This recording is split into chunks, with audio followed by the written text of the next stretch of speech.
In this lesson, we will be looking at positive and negative security models. These days, hackers are good at finding ways to exploit networks, and most environments are not 100% secured. This might happen for a lot of reasons. For example, sometimes security systems can cost more than the information it's protecting, which can lead to risk acceptance. Also, there should be a balance between your security and business efficiency. Also, how practical it is to implement. And trying to balance between having total security and total functionality led to the creation of positive and negative security models. First, we have the positive security model, which is also known as whitelisting because it starts with blocking everything, then adding the permitted approved traffic or action. This type is often in systems like firewalls that block everything from the start. Then you have to add rules and policies to allow certain traffic. For example, here we have a client on the network that are trying to access a web server behind a firewall. The firewall is configured with rules that allow HTTP and DNS traffic. If a client tries to send an HTTP request, the firewall checks the rules and allows the request through to the server since HTTP is allowed. But if another client tries to SSH to the web server, the firewall checks the rules, and when no match is found, it will match with the explicit deny, which will just block anything that was not specifically allowed. Also, when positive security model is implemented,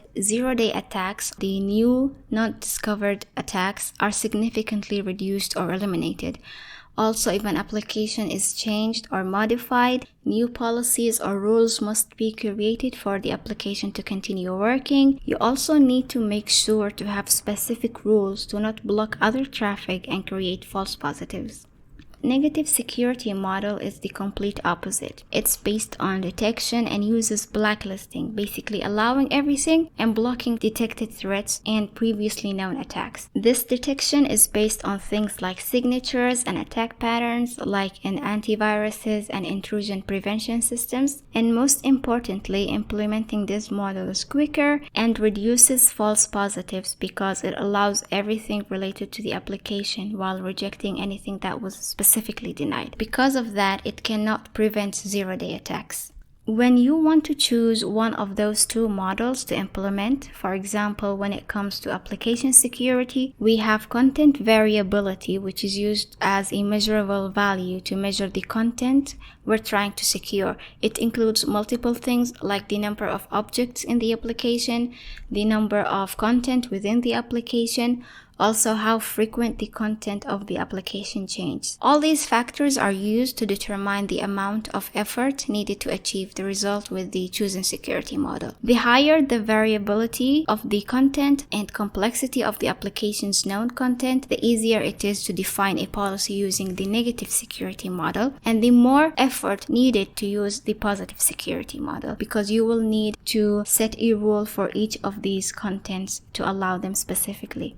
So, for example, if you have a well-documented application, you have the developers to ask, and you know what file types, parameters, and URLs, etc. are used in your application, and they are not too much that it's impractical to implement, then you can set a proper specific whitelisting policies that do not create a lot of false positives and can help securing the application. Same way, if you do not know what your application needs and developers are not available for you to ask, it will be more efficient to use the negative security model. Also, if you have documented applications and all the needed application components, but they are too many and it's impractical to implement or changes very often, then it's also better to use the negative security model. In the end, the security model you choose depends on the type of application or environment you're trying to protect.